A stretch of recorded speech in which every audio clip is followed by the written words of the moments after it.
Well, good evening, everybody. I would like to welcome you all to the Muse, the community centre, community arts centre here in Brecon. I am John Gibbs, and I am the chair of the Brecon Society and Museum Friends. Tonight, for the official launch of the poetry anthology A Last Respect, we have an audience, a live audience here in the Muse, and a more remote one that is receiving the event via a stream. Firstly, just an outline of this evening's programme.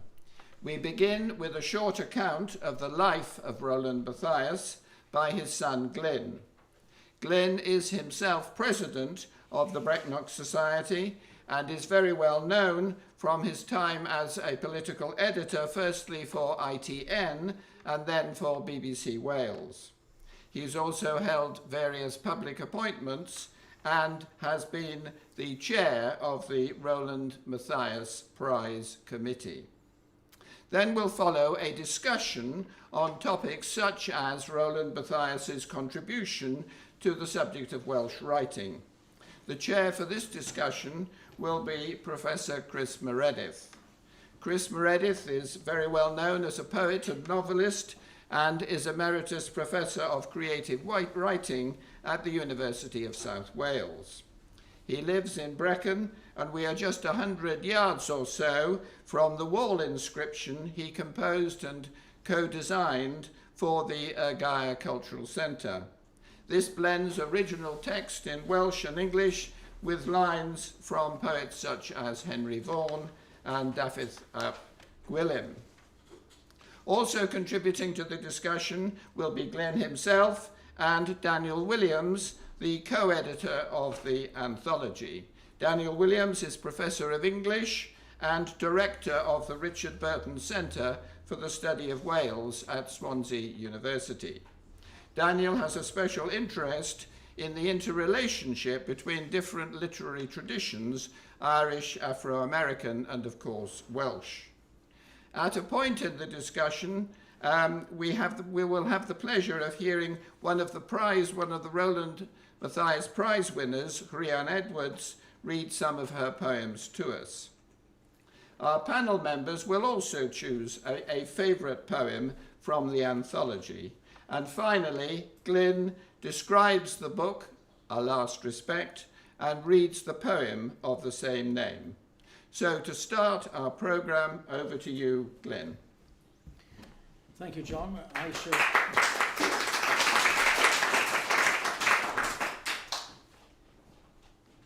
I shall try and give a sketchy and somewhat unworthy summary of my father's life, particularly his life in Breconshire, and try and illustrate briefly his contribution to Welsh literary culture.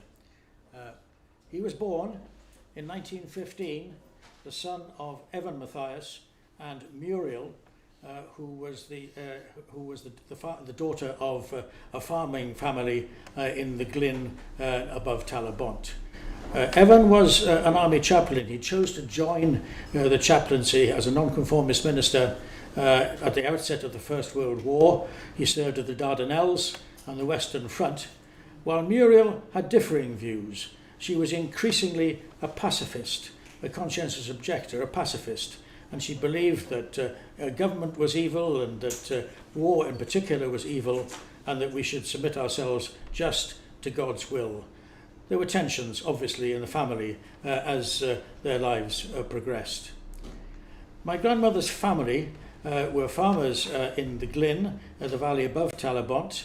This photograph was taken by an itinerant photographer who called at the farms, and they all dressed up in their Sunday best and posed in a field for this photographer.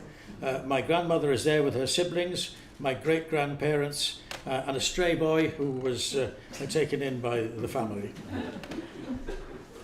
This was the farmhouse where my father was born, Ffynnon Fawr, and you will notice, this is the Glyn Valley, photographed in 1906, you will notice there's no reservoir. This was a mainly Welsh-speaking community, and 7 farms were destroyed in the flooding. And Ffynnon Fawr was left on the edge of the water.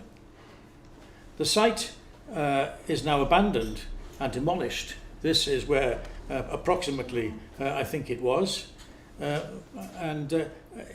My father visited it. The building did stand for a while until about the 1960s, until it was finally demolished. And for him, seeing the house, it created a sense of loss, as epitomised in his poem, The Flooded Valley. My house is empty but for a pair of boots. The reservoir slaps at the privet hedge and uncovers the roots. And it's a sense indeed of rootlessness, which he felt he had because of the flooding, the destruction of his family house. This was the view which I took a photograph of some years ago from the site of Funanvar, of the reservoir. And in a very early poem, my father bemoans the loss of the community beneath the waters. I pray no pardon then to mourn the muted line of rubble mounds beneath the water's level flooring. For him, the beauty of the scene was outweighed by the loss of the community which had been flooded and was beneath the waves. The first, if any, of a kind of protest poem, if you like, about the drowning of a valley. As a young man, he started his teaching career in Lancashire, in St Helens, but as the Second World War came, his pacifism, imbibed very strongly from his mother, became an issue. I enjoyed in particular a press report at the time, because my father played wing forward for St Helens Rugby Club team, and the press report said it was surprising to see a pacifist in the pack. But when called up, he refused to attend an army medical and was twice imprisoned. The second time, the pupils at his school in Reading, he was then teaching in Reading, they clubbed together to pay his fine, and he was released for the second time, and he was no longer troubled by the authorities. Despite this, he became headmaster at the age of 33 at Pembroke Grammar School. I say despite this because I find it extraordinary that 3 years after the Second World War, when he'd been a conscientious objector, he was still appointed to a headship in Pembrokeshire. But in Pembrokeshire, he helped to found a magazine called Dock Leaves, Pembroke Dock, pun on Dock Leaves, and the magazine then became the Anglo-Welsh Review, a long-running magazine of Welsh literature, which he edited for something like 14 years. The first editor was Raymond Garlick, and he was then the second. He was, I think, the third editor, but he has edited it for 14 years. 2 other headmasterships in England followed, in Derbyshire and in Birmingham, but he continued to publish volumes of poetry and short stories, and his influence on the Welsh literary scene grew, mainly as a result of his editorship of the Anglo-Welsh Review. Then, in 1969, he resigned as a head teacher, and he and my mother moved to Brecon, back to Wales, where he always wanted to retire to. He concentrated on writing and lecturing. He served on the Welsh Arts Council and published more volumes of poetry and a number of works of criticism. Then in old age, I say old age, 73, he suffered a massive stroke and had to be nursed back to health by my mother. He recovered, but his speech was more limited. Nevertheless, he did publish a last volume of poetry, A Field at Vallocine. He worshipped at the Plough Chapel in Brecon. He lived in Brecon for nearly 40 years. Like his father before him, he worshipped in the chapel, and I also attend there. His religious faith was a vital ingredient in his life. His poem, Brechfa Chapel, the final lines of it, I think illustrate his beliefs. Each on his own must stand and conjure the strong remembered words, the unanswerable texts against chaos. He was regarded as a Christian poet, and I think that's the Christianity which was a central vein of his life certainly influenced his poetry. And then we established the Brecon, thanks to the Brecon Society and Museum Friends, we established the Roland Mathias Prize, at first run independently, but then with Literature Wales. And the first winner at the event was Christine Evans in 2005, and here he is presenting the winning prize to Christine Evans. 2 years later, he died, aged 91. The memorial plaque to him, thanks to the Rhys Davies Trust, is sited at the Plough Chapel, where he worshipped for so many years.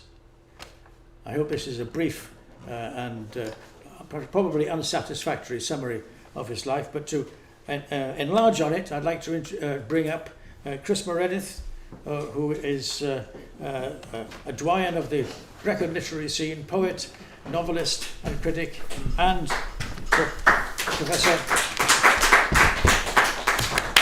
Professor Daniel Williams, my co-editor of the A Last Respect, published by Seren. I thought I had to mention that, published by Seren.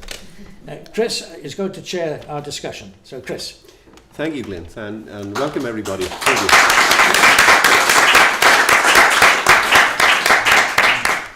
That was a wonderfully concise and informative sketch that you gave us there, and I know many people here will already know some of that material, but I'm sure some of it will come as a surprise to many of you. You know, I think very often when we look at many lives that have spanned the 20th century, I'm astonished when I look at lives in the 20th century to see the range of experience that they contain. And your father's life is a quiet epic of 20th century experience, if I can put it like that. So what we're going to do is we three are going to talk mainly about Roland first of all, and then in 20 minutes or so I'll invite one of the prize winners, Rhian Edwards. We're lucky to have her with us tonight, and she's going to read some of her poems and perhaps look at the Roland Mathias Prize from her particular point of view.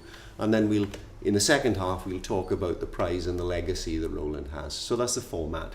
Because it's a hybrid event and partly streamed, we won't have a Q&A sort of during the filmed part, but if we have time at the end, we may do that then. So if you're storing up questions, with a bit of luck, we'll have some time at the end. So, Glyn, I mean, I'd like to start by, if I can ask you, lots of fireworks were going off in my head as you talked there, and one of the things that occurred to me was that you showed Glyn Collwn there and the up above Talabont, where there's now that reservoir, and you know, we think of the R.S. Thomas poem Reservoirs. There are places in Wales I don't go, you know, that get you like that. Remarkably, although you called The Flooded Valley a kind of protest poem, and Jane Aaron, in a brilliant introduction to this book, calls it a protest poem, there's remarkably little anger, if any, in your father's work.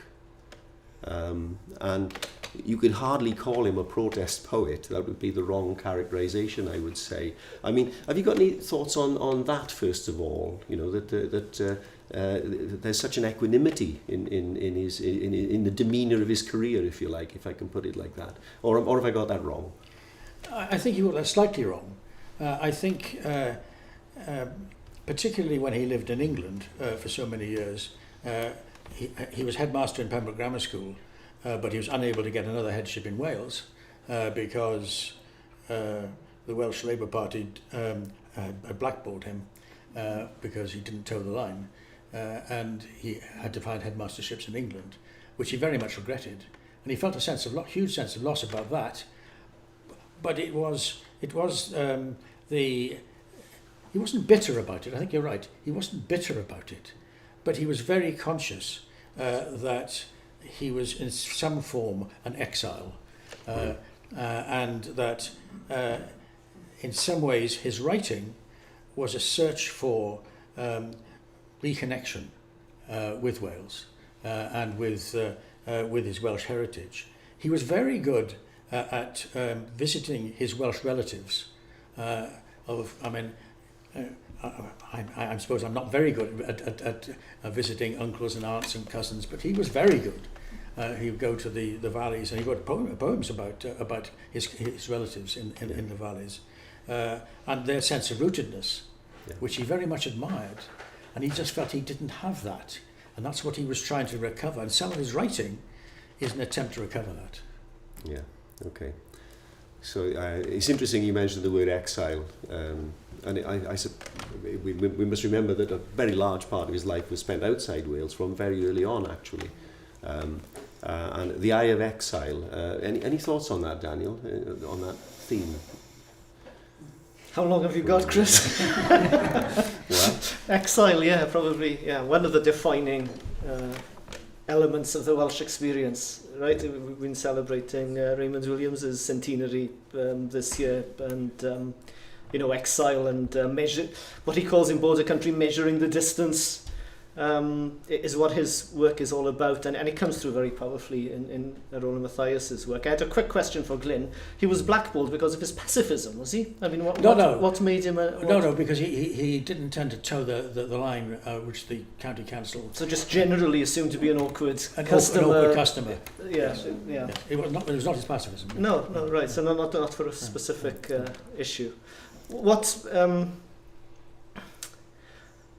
struck me in reading Roland Mathias's writing, I mean, obviously I can't generalise about the life and the meaning of the life with Glyn sitting next to me, but in relation to the field of Welsh writing in English that I teach and you know, explore, is the way in which Roland Mathias kind of constructs that tradition for himself. His criticism is an act not only of explaining something, it's actually of inventing it in that process. And I think that has something to do with that position of exile, of defining who he is in a context where the walls they're not already built. You know, Wales as a nation without a political identity up until 1999. So we've defined ourselves culturally, but of course that means that all of the debates then within the culture are informed by language, by religion, the very stuff of Roland Mathias's poetry. And I think that the particular kind of voice he has and the charge he has, even maybe the equanimity, has something to do with that position of exile from which he's looking at these issues. That's great, thanks. I'm going to go slightly against what I said at the start, and thinking about Roland's poetry now, it seems to me that his poetry is, rather than his criticism now, his poetry is charged with a great deal of tension, not anger, and it's not protest, but there's a great deal of tension in it. That formally in the poems, especially the earlier poems, there are quite long lines and they're often very knotty, and there's sometimes a difficulty in them. You know, it partly arises out of the milieu and the influences around him at the time, I think, neo-romanticism of the 1940s and so on. But there's a kind of knottiness in his writing and a tension, it seems to me, between a kind of lyricism and something hard, something flinty, those two things. And if I've got the book here, in an early poem, this is a book called The Roses of Tretower, there's a poem called Craswall, which is bang on the border, absolutely bang on the border and on the edge of the Black Mountains. And it's just 12 lines long. And that knottiness and lyricism in tension with one another are beautifully in this little poem, you know. And I'll just read the last stanza of this. The opening is knottier than the ending, but I'll read the ending. This is the boundary. Different burrs stick. Stones make darker scars on the road down. Nightingales struggle with thorn trees for the gate of Wales. Nightingales and thorn trees, there are those two threads, you know, of lyricism and something sharp, something that's going to dig into you, you know. I wonder whether, is this too glib a generalization to say that the tensions you brought out from the parental background, the different attitudes of the mother and father, as well as maybe being across a border and not being in Wales, play out in those tensions in the poetry? It was John Bikulis who argued in a lecture that his family tensions, the tensions in his family, of which he, of course, was very much aware, were was what created his poetry, created his poetic instinct. Yeah. There's an element of truth in that. Tension does create that kind of creativity. But it's interesting you chose Craswell, because not only is that one of my favourite poems, but also it's borderland. And he had this, because he regarded himself as of a semi-exile, he had this borderland concept, borderland state of mind, if you like. He was in England, but he wanted to be in Wales, and he was trying to write himself back into Wales. Yeah. And the borderland mattered, and so he writes quite a few poems about the borderland. Yeah, yeah. I mean, going back to the parental thing, it's interesting that both parents are profoundly in the Welsh nonconformist tradition, and you know, which is kind of vaguely in my own background as well, and probably more so in yours, Daniel, I would think, you know, but that they're two different kinds of nonconformists in their instincts, you know, the one to pacifism and the other one not. The other one actually taking Lloyd George's shilling in the First World War, when Lloyd George actually insisted that nonconformists be allowed to be chaplains. That's right.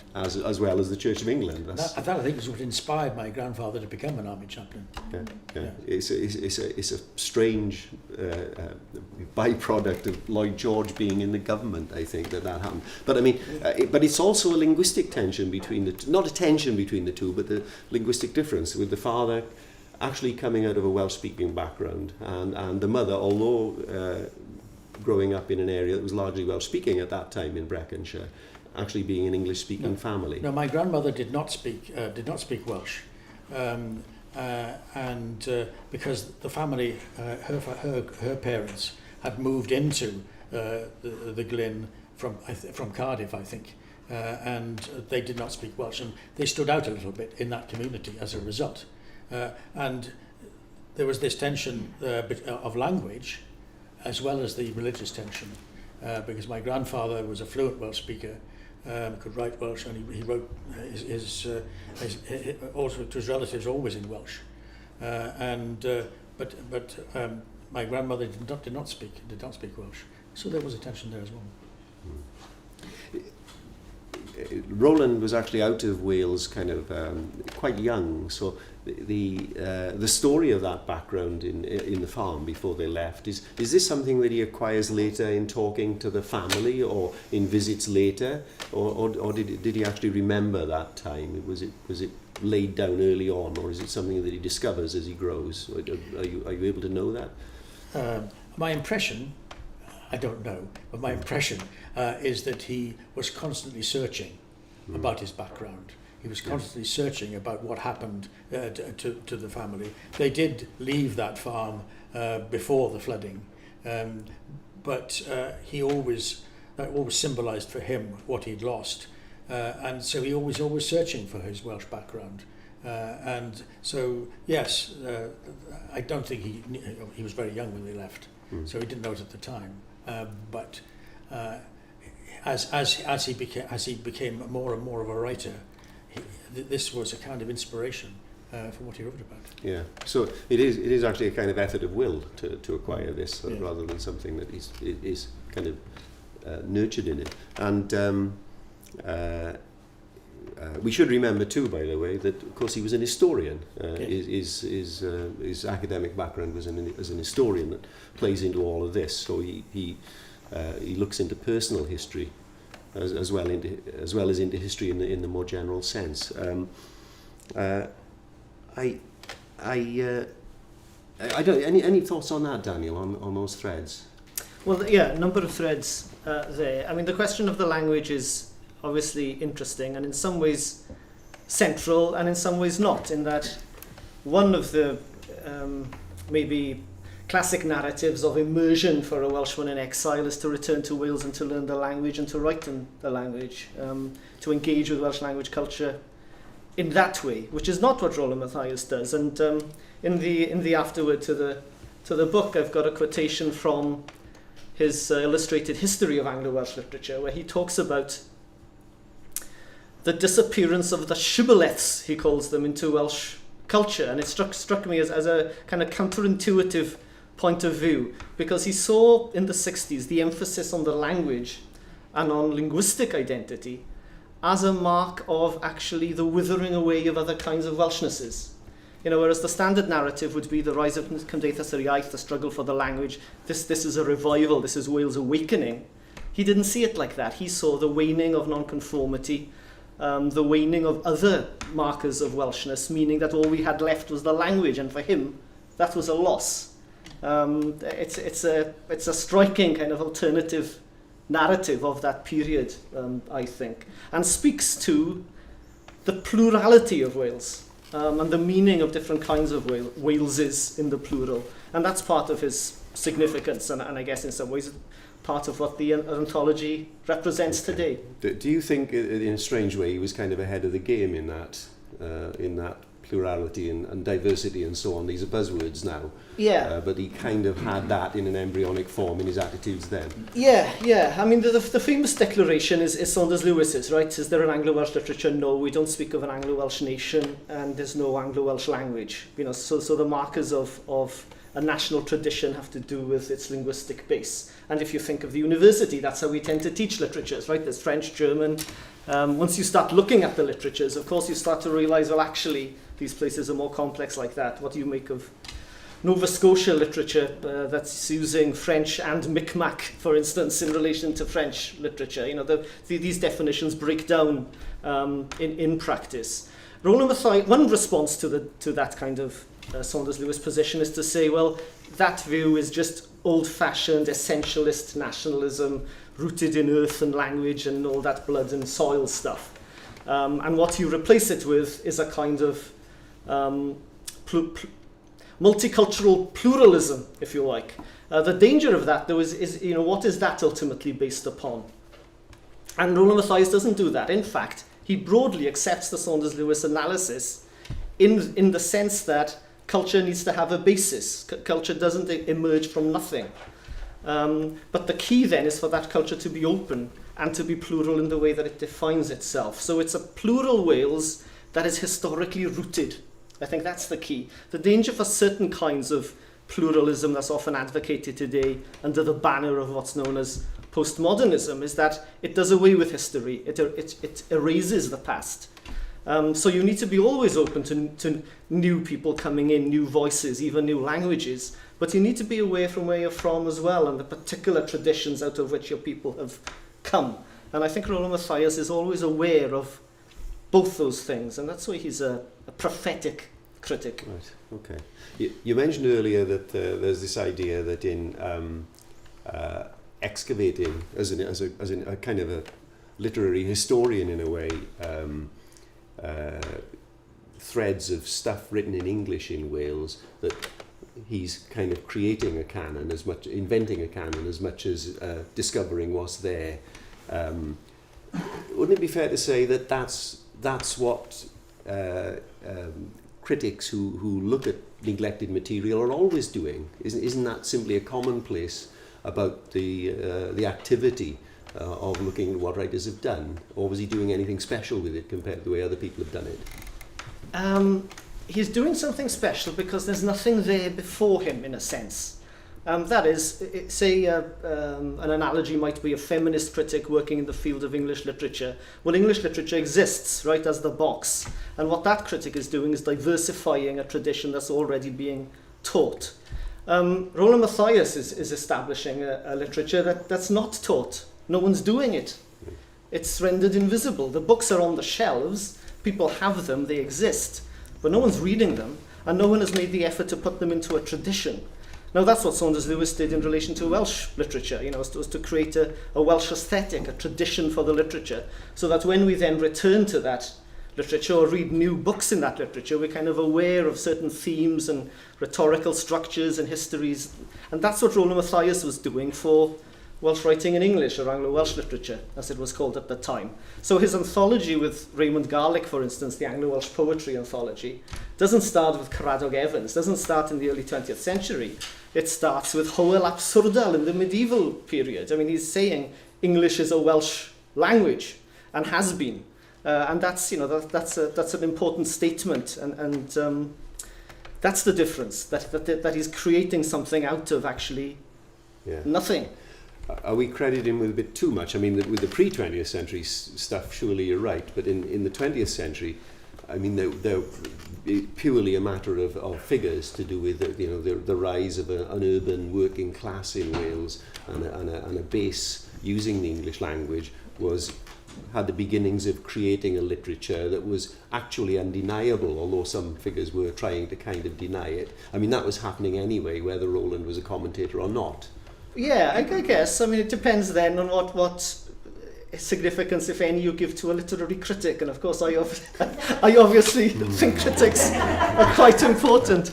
I was reading, actually, I mean, in Brecon, the Cwmwl Tystion, the cloud of witnesses in Brecon for me, the Brecon Jazz Festival from 1989 onwards. So when I drive into Brecon, I'm aware of Roland Mathias and that tradition, and I also hear Sonny Rollins and Joe Henderson and Wynton Marsalis and Sun Ra, all the greats that I travel down to Brecon to hear. I'm saying that because I was reading a book by Nate Chinnan, Essays on Jazz, and he says in it, "Is tradition anything more than a series of amputations?" Which I just think is a very strong point. Defining a tradition, what you're doing is you're cutting out the hybrid figures, or you're cutting out the music that doesn't fit, or the literature that doesn't fit. And in some ways, of course, defining a tradition does involve that. Yeah. But on the other hand, when you're dealing with a minority tradition or a minority culture and trying to define that which is distinctive about it, the process is more like stitching things back on.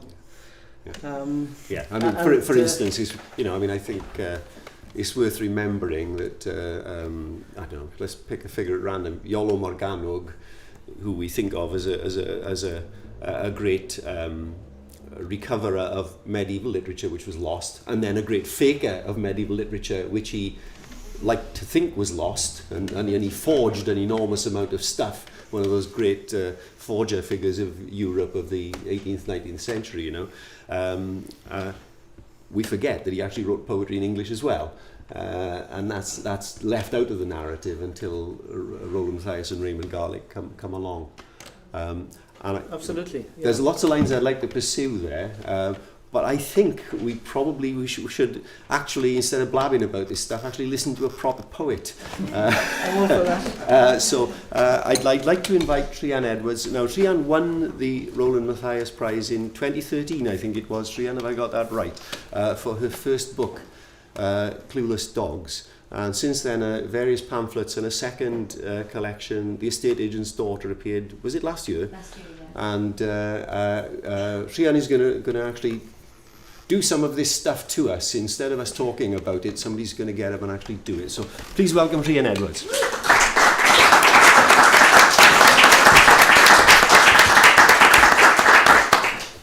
Thank you very much for having me and inviting me as well, Glyn. I knew I was going to inelegantly get out of that red couch. I was sort of sunk into it, Right, then I'm going to do the first poem out of Clueless Dogs, which is a poem that Glyn and Daniel chose for the anthology. And this is possibly where poetry began for me. So rather similar to your father's history. I spent most of my life in England, actually. I left Wales when I was 8. And I went to a very small village school in Derbyshire. And I think they had me pegged as subnormal, I think, in intelligence. And the only thing I was good at was reading, and reading to the teacher. And while that should have been a source of hope for me, it was more a source of concern. This poem is called Parents' Evening, and this is precisely what happened. And it goes exactly like this. We feel she may be cheating at reading and spelling. She has failed to grasp the planets and the laws of science, has proven violent in games, and fakes asthma for attention. She is showing promise with the Odyssey, has learned to dance starfish and knitted a patch for the scarecrow. She appears to enjoy measuring rain, pretending her father's a beetle, and insists upon your death as the conclusion to all her stories. I loved that. He thought I was cheating at reading. I never thought you could cheat at reading, but that was levelled against me. The second childhood poem that I have in the anthology is about my brother Rhys. And I do believe siblings are our first introduction into loving someone who is perhaps the most cruel to us. Then we take it on to marriage. No. Rhys. Like the time you invited me inside the Ottoman chest on the landing and sat on the lid laughing while I scratched and screamed at the wood. Or when the babysitter wasn't looking, you taught me the quickest way to add 9, showed me to tie my shoelaces with a tale of 2 rabbits disappearing down a hole. Or the summer you caught the slow worm that tried to whip away the sun, letting it loose into the folds of the blanket that I held like a lover. Not to mention the crimes I invented, for which I never knew you were beaten. Or the day you took away the stabilizers to be the sole witness to me riding away. Like the many times I spied in your bedroom, played your records, and found open your books, only to slip between the sheets with a nakedness meant only for bath time.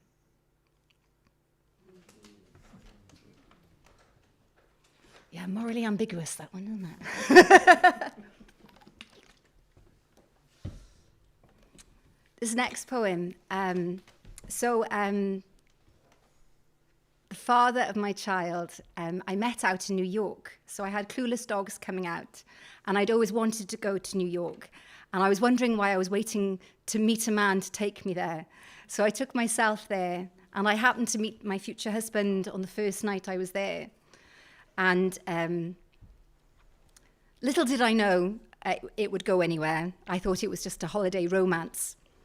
And anyway, this new, it seems like such a sort of recent antique now, but it was all the rage 10 years ago, was this thing called Skype, which has now been rendered obsolete by Zoom, especially this year, and various other things.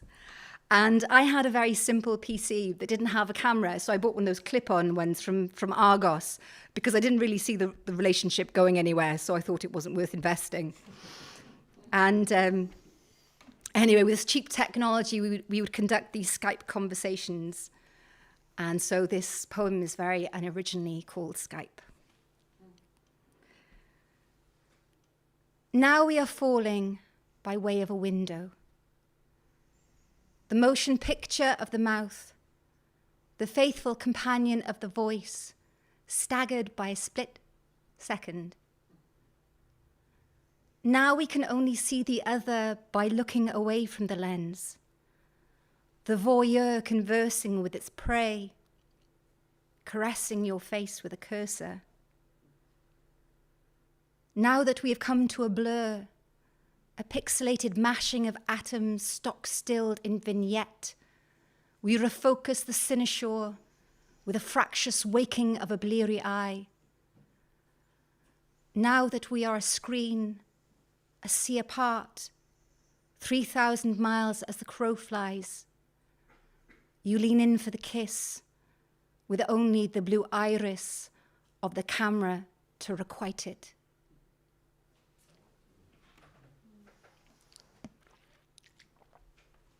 So in addition to Skyping, we did a lot of pond hopping, and I spent a lot of time at airports. And airports, time travels differently. It's not like being at a railway station. You have more hours to kill at an airport, and so time lags. And this poem is called Outcast Hours, and it contains the line that is the title for the first collection, Outcast Hours. White light weighs heavy, bullying bright as squash courts. I fix a dirty look on the electric clock. The walled minutes stagger their blinks. Wheel-footed suitcases scurry about me like clueless dogs, while flip-flops tick-tock against the polished rink of the concourse. This velocity suits some, and one girl's patience is vivid, measured by the careful brushstrokes of plum on her toenails, the soft turning of pages. Her boyfriend hibernates, his legs stretch out before him. Ankles crossed, he wags his foot, conducting his concert of sleep. A ponytailed mother raises an eye for her wandering son. She scoops him up and breathes in his scalp in chase of a smell that is running away from her. The antique couple are butchering time. Their teeth tear through baguettes, raining faded confetti onto open laps. Shy of games and companions, fidgeting in plastic bone chairs, we comb the air for that splintered voice, dictating when our sky will ship us. And this is my last poem now. So I lived in London for 15 years, and then I did my prodigal Welsh girl returns to Wales, you know. And I was always living in, I think my address changed pretty much annually in London, as did my job, as did my boyfriend. And I tended to live with out-of-work actors. They tended to be my sort of, you know, housemate of choice. And of course, we had infestations constantly. And so I had to be the one who was going to be in attendance. And I assumed the pest controller was going to be this kind of Donald Pleasance type. So I deliberately uglied myself up to not give him the wrong impression. And in walked this total Adonis. And so I tried to seduce him, looking at my worst. This poem is called The Pest Controller. And it goes like this. My offer of tea was cryptic code for marriage, which he politely declined, obliging me to make small talk about infestations. I showed him the oven where I accidentally roasted a mouse and told him I drowned one in a bin when I caught it pissing blood. Another one came to my bedroom to die. I explained I wrote poems to excuse my bedlam hair, ramshackle clobber, and foul play with rodents. What kind of stuff do you write, he asked, sticking his head in the bathroom cupboard while fiddling for daydreaming vermin. Love poems, the dark side, I said, hounding him round the house, wondering whether to give him a dedicated copy of my book, which is £10, by the way, or slap on some face. Then you don't know what love is, he said, shaking poisoned grain into boxes as if he were emptying a sweet jar. Thank you very much.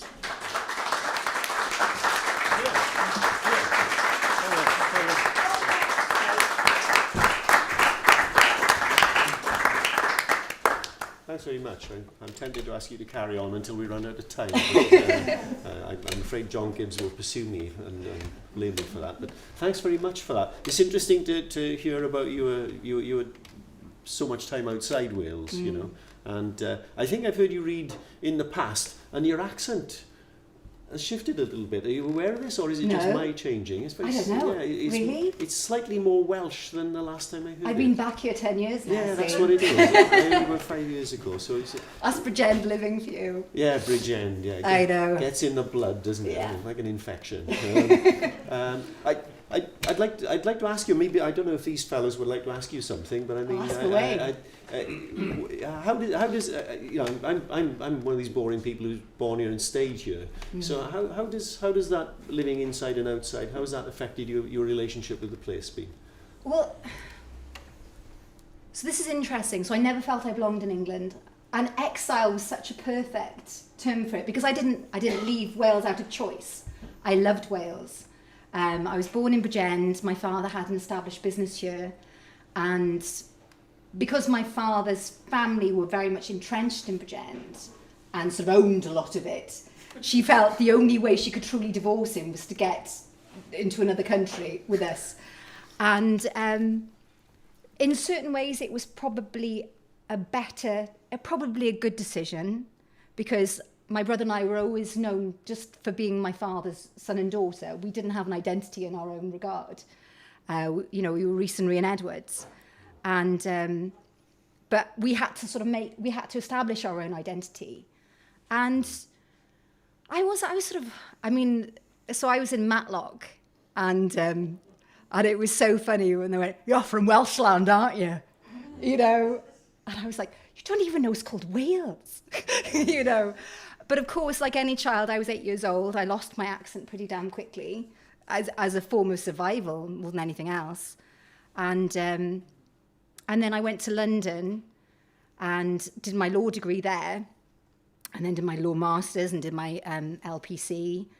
And then I sort of fell into poetry by accident. But what was strange was, even though I'd lost my Welsh accent conversationally, when I performed poetry, it was far stronger, and I had no idea why. And I didn't know if it was because conversationally I speak too quickly. So by deliberately slowing myself down, it's almost as if you had the machinery, it sounds Welsh again, or whether I just intrinsically connect that Welsh lyricism and musicality, I suppose. Yeah. That's interesting, isn't it? Because, I mean, a reader looking at your work might not say there were any markers in it of place necessarily, whereas in your voice, and implicitly the voice, in inverted commas, in the text, actually is Welsh. That's an interesting thing. I think that's a really interesting point. I was going to ask you a very shallow question about the importance of literary prizes as well, but well, I'll ask it anyway. Here's a shallow question. I mean, could you say something about the Roland Mathias Prize? Because your first book was much garlanded, wasn't it? It won a few prizes. Can you talk about the impact of that and how that affects you? So that was. So I think I just married the American at that point. When I won the Roland Mathias Prize, and so when I didn't expect to win anything, it was my first collection. I mean, as anyone knows, you're just so chuffed that somebody wants to publish you more than anything else. So I didn't expect it to go anywhere. And then it sort of I mean, bearing in mind, the book got rejected by a lot of publishing houses.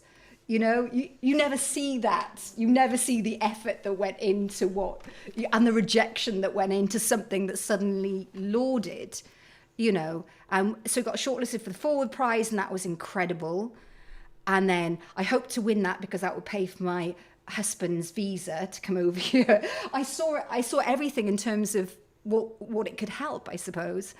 And then the Welsh Book of the Year, and it was so telling. I invited my father and my mother, and the last minute my father cancelled because he said, "Rhian, just don't expect to win anything, And so instead he went to the south of France on a golf trip, So but he kept on making sure, don't think you're going to win anything now.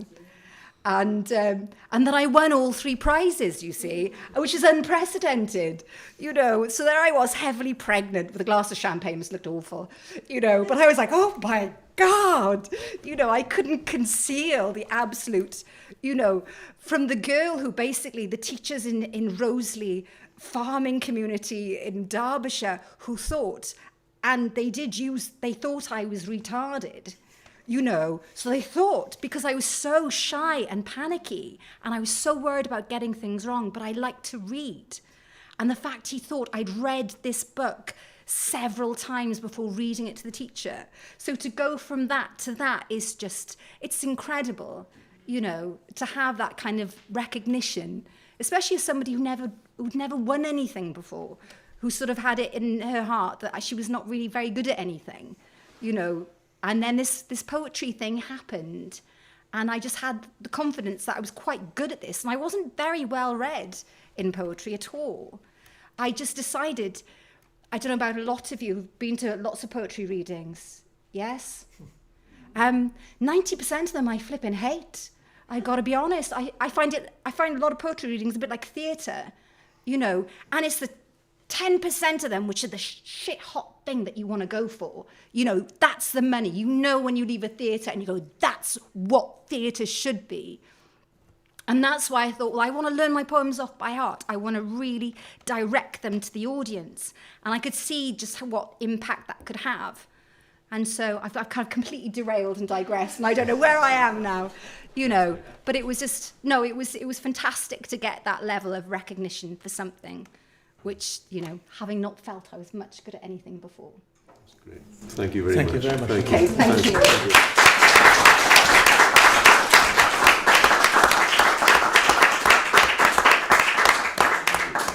There you go. Well, chaps. So I feel like three old farts now sitting here. Speak for yourself, Chris. Let's go back and talk about it. Okay, I'm three old farts.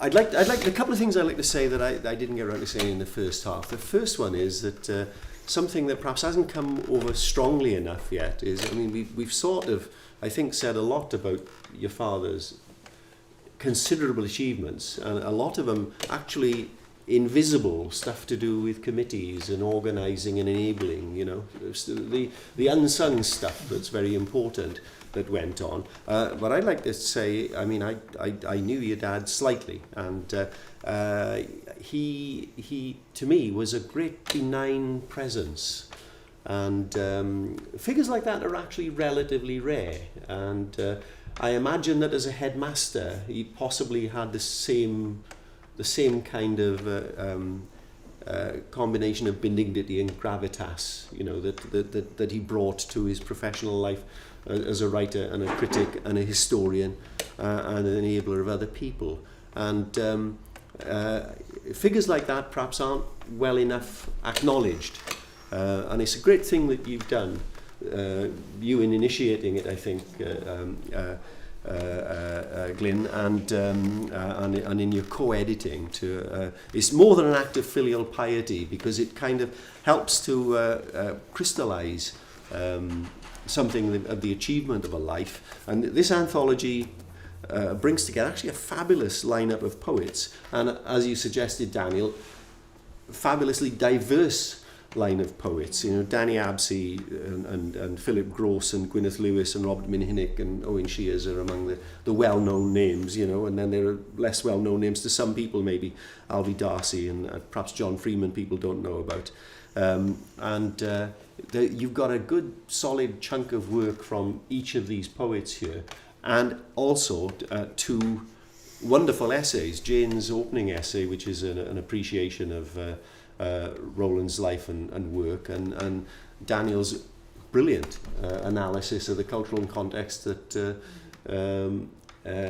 he operated in, and this very, very skillful delineating of the cultural complexities of the context that he worked in. You know, and I wish I could come anywhere near to being able to summarise the complexities that you and the cultural range that you got into those references. So let's go on to talk a little bit about the anthology itself now, then, Glyn, and the prize itself.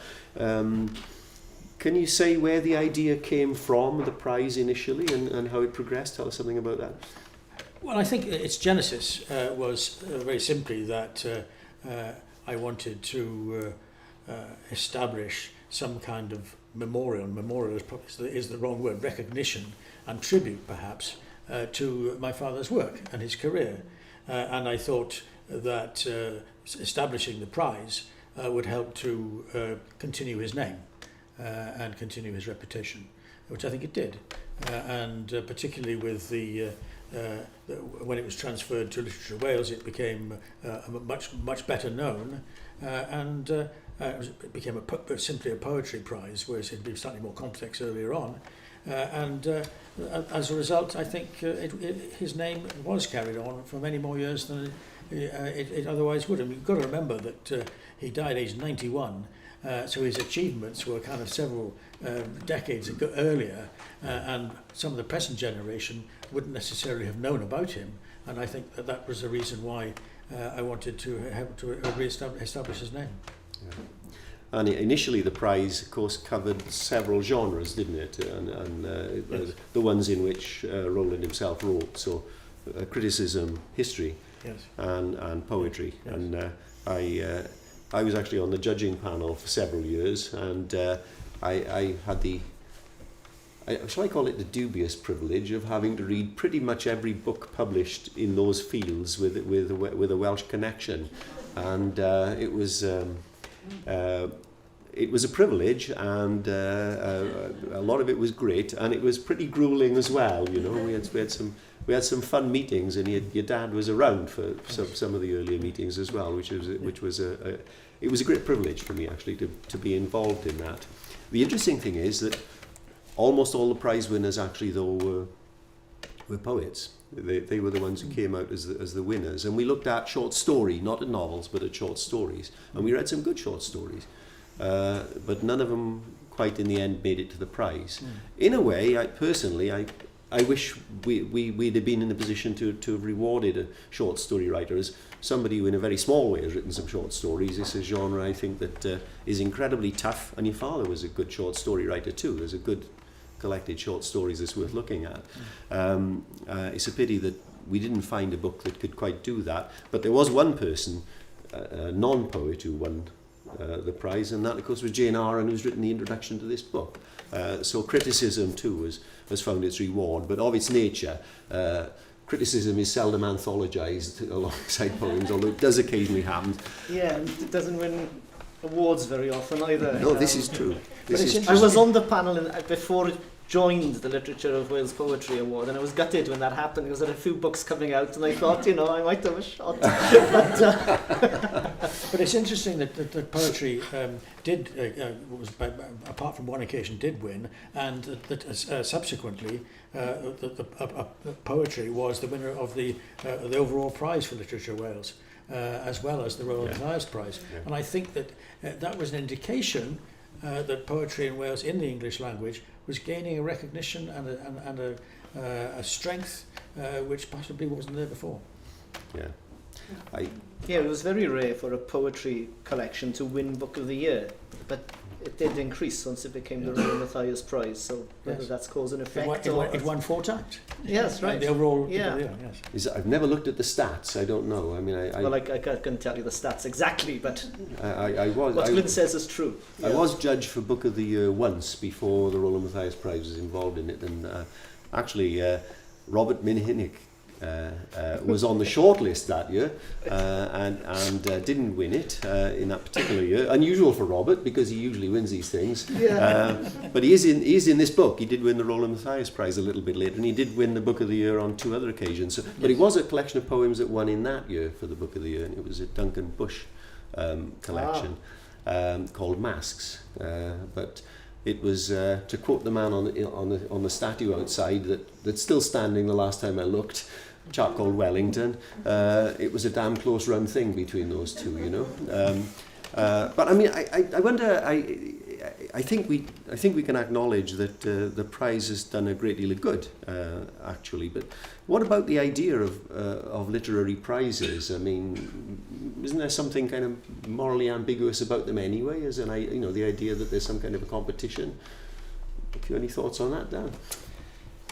Yes, I suppose. I mean, if the purpose of writing becomes winning prizes, but book selling functions in a marketplace, and if you can draw attention to books and sell books, so long as it doesn't become detrimental to the culture, I suppose that it's just about winning. I do have, they are ambivalent, but by nature, and sometimes you do get the sense that a certain kind of writing will win things, but that's not the case with the Roland Mathias Prize, as the diversity of the poets in the collection testify. They don't fit a mould. They're actually very different kind of voices. I mean, there's the whole power relationship globally as well. I often feel ambivalent in particular about awards set in Wales, but actually give Welsh culture no attention at all. I mean, they're just there as a frame to celebrate exactly the same stuff that would be celebrated in New York or anywhere else. Whereas this kind of prize actually is a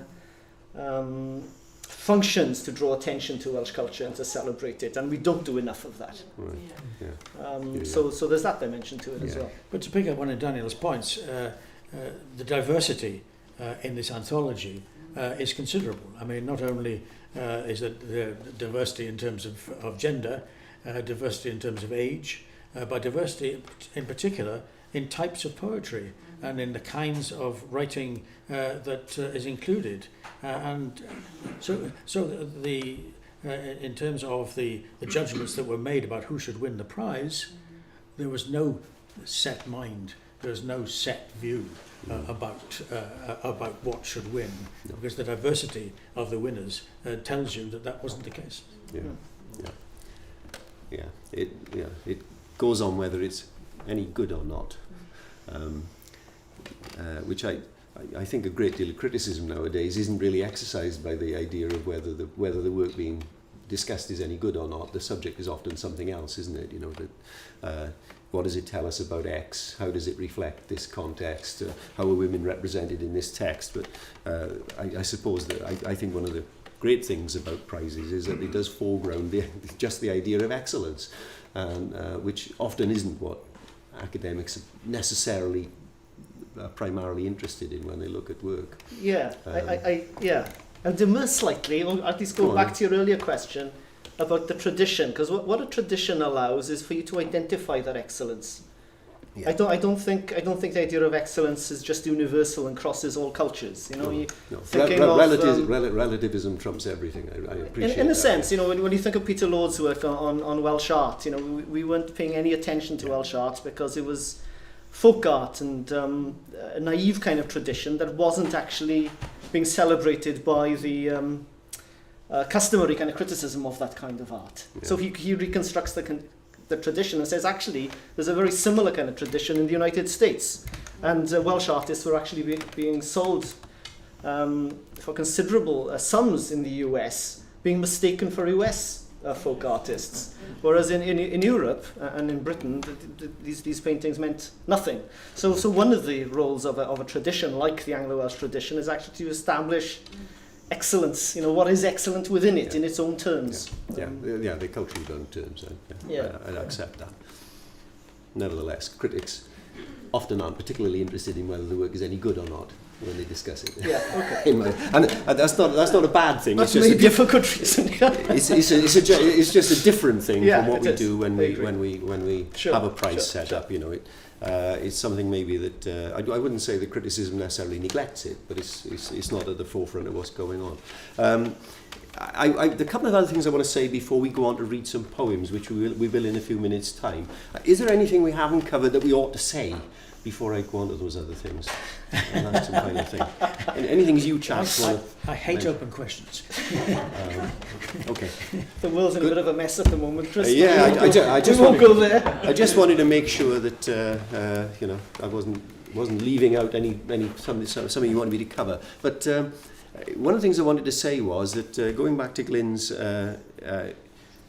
5-minute opening to this thing, Glyn's autobiography, which is over there on the table, along with books by certain other people for sale. Including the anthology. And the anthology is the first 40 or 50 pages, I think, of your autobiography is actually largely about your father and his background. Yes. And is extremely informative on this stuff, and is actually a little mine of stuff for anyone interested in it and researchers, I would say, and an easily overlooked source, I think, and is very, very well worth looking at. And it's not only that, but it takes you from conflicts between pacifists and non-pacifists in non-conformist Wales in the early 20th century to Mrs. Thatcher launching the Falkland War, and a certain journalist asking her questions about it.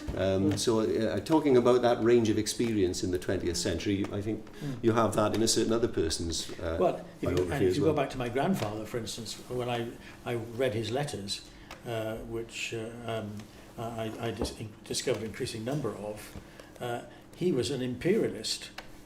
He was fighting he was in the army, and he was in China, for instance, and he supported Baldwin's imperialist gestures in sending an army out to Shanghai, and he was of that generation.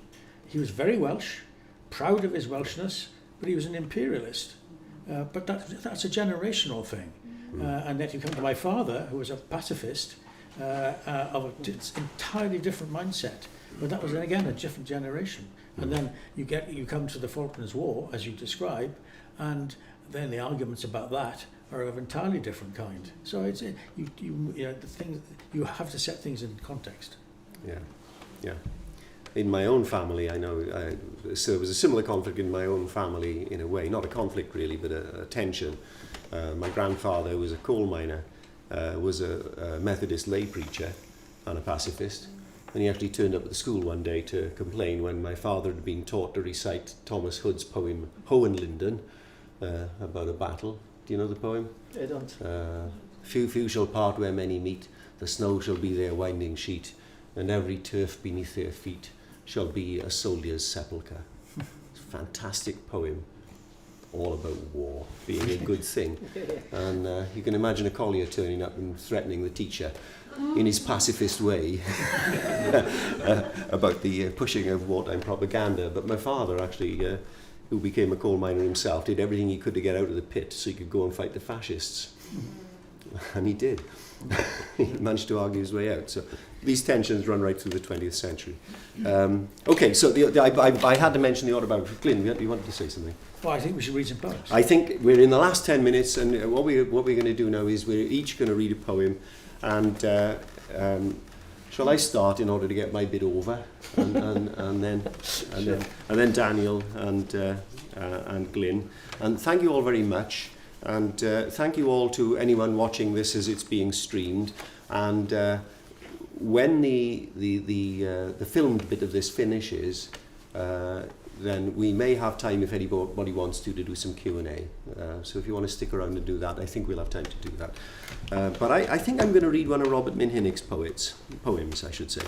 And in spite of the fact, talking about the importance of prizes, as my friend the poet Tony Curtis once said, I disapprove of literary prizes except when I win one. You've got to give it him for honesty. In spite of the fact that Minhinnick has won every prize that's going, I'm still going to read one of his poems here. And in honour of our heavily tattooed cameraman, this is a poem about a tattoo parlour. And this will be pretty much the last you'll hear from me, so thank you everybody. So it's Robert Minhinnick, and it's part 3 of a sequence called The Body, and it's called Upstairs at the Beast Within Tattoo Studio. Ah, lover, bend slowly over, look for religion down on your hands and knees, and feel a mazarine blue butterfly, extinct in this country for 100 years, alight on your right buttock. Sister, over your shoulder a dolphin will bear its knuckle duster teeth, and sir, your torso should be more so. Across those plated pectorals I'll commence my book of kells. Who dares upstairs to this scriptorium where Leonardo consults the hexagram's Celtic DNA? This needlework never slurs a word. Feel his hypodermic sip like a hummingbird. Soon, around town, your children will sport his biographia. Out of the storybooks will step your young like little blue dragons following their dam.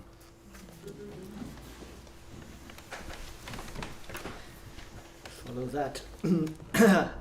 I've chosen, well, I would choose a Rhian Edwards, of course, but Rhian's read them all, so... I did me too. Really, I'm going for Ruth Bidgood, and it's a poem called Porch Light. Years of friendship from childhood up. Why 7 years after her death, this trivial memory? I can't stop thinking of her porch light, that would spring on if someone came to her door in hours of dark, or lurked, slunk nearer, past. When sometimes it came on unexplained, it shone unnervingly for half a minute, perhaps, then switched off. Only a cat or something, she'd say. I'd think, or something, and not be reassured. In the isolation of my hills, I had no such device, slept soundly, ignorant of whatever hovered, probed, slid, or padded off, maybe returned in the black night. Here at town's edge, I sensed something to fear. And indeed there was for her, but no light signalled the slow approach of that which knew her name and habitation and would not leave without her. I've chosen, apologies to Rian, I have chosen a poem by Danny Absey, who always described himself as the most uxorious of men. He was totally in love with his wife all his life. This is a poem which he wrote in his later years, before his wife was tragically killed in a car accident. And by the way, because it's relevant, Danny Absey was of course Jewish, but his wife was not. It comes up in the poem. It's called A Marriage. Love, almost 70 licit years have passed. Racist fools said our marriage would not last.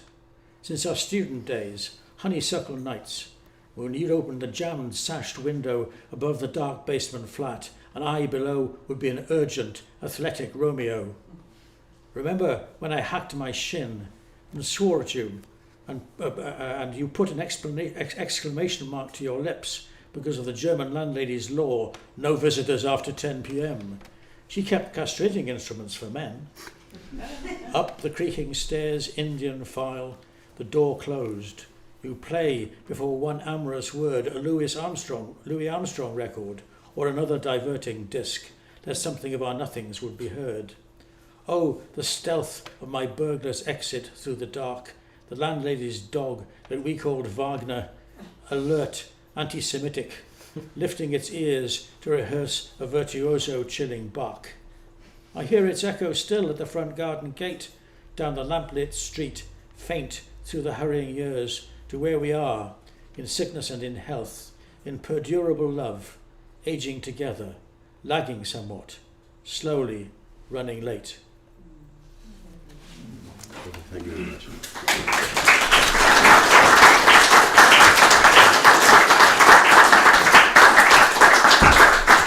Well, thank you very much indeed, everyone. It's really been a most marvellous opportunity. That's right, I beg your pardon. We're going to end with you reading Our Last Respect.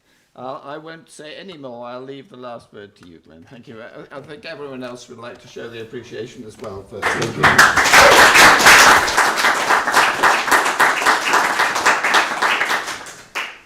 I'm going to read Our Last Respect. This is the title of the anthology, but it's a specific reference to a poem which my father wrote.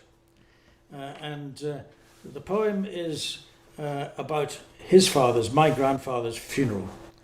And I was there at the age of 17, so I know exactly what he was writing about. This is about the procession of the hearse from the church. It starts like this. The sun, disinterested, summer on either side of the watershed, glanced along every road in the county. It was a weather just for a last progress, a proportion of death in the hazel's car dust and the early yellowing of the lake trees, of life too, tetchy and pale in the blown colts that the cold cliff of winter would rear into stallions. The processional cars had sound, yes, but a small sound like dust dropping on dust, and the rush of hedgerows touched and not touched, a sound like a sigh, caught in the tunnels of hazels and falling back wheel by wheel, bowing and hollowing towards the minor hierarchies of grief. It was July. there was no want of leaf. Flowers the shire over were not hard to come by. The lane was south. Above Cantrev, hazed green shoulders held up the further points, the pinnacles of Seren, and their shimmer was an eye over the dying world, a blood that the dead plead by and the pilgrims when they wake. The settled dust on the hazels looked less grey than the new dust raised as the wheeling drift held on slowly towards those mountains. No move of mouth or limb. Sure as the heart empties, the last thick syllables dissuade the tongue. In this hiatus, when no stolid ghost respires, all that was left of breath suddenly roughed the flowers of the bier ahead. The hearse, its guttural bass, ground into some declivity of gear, and all but the helm and the brass handles had air about it, and petals flying, impassioned as wings, an arc of will prescribed, mounting and Scion crying, quick in the eyelash second. Who are you to say that my father, wily and old in the faith, had not in that wind flash abandoned his fallen minister's face?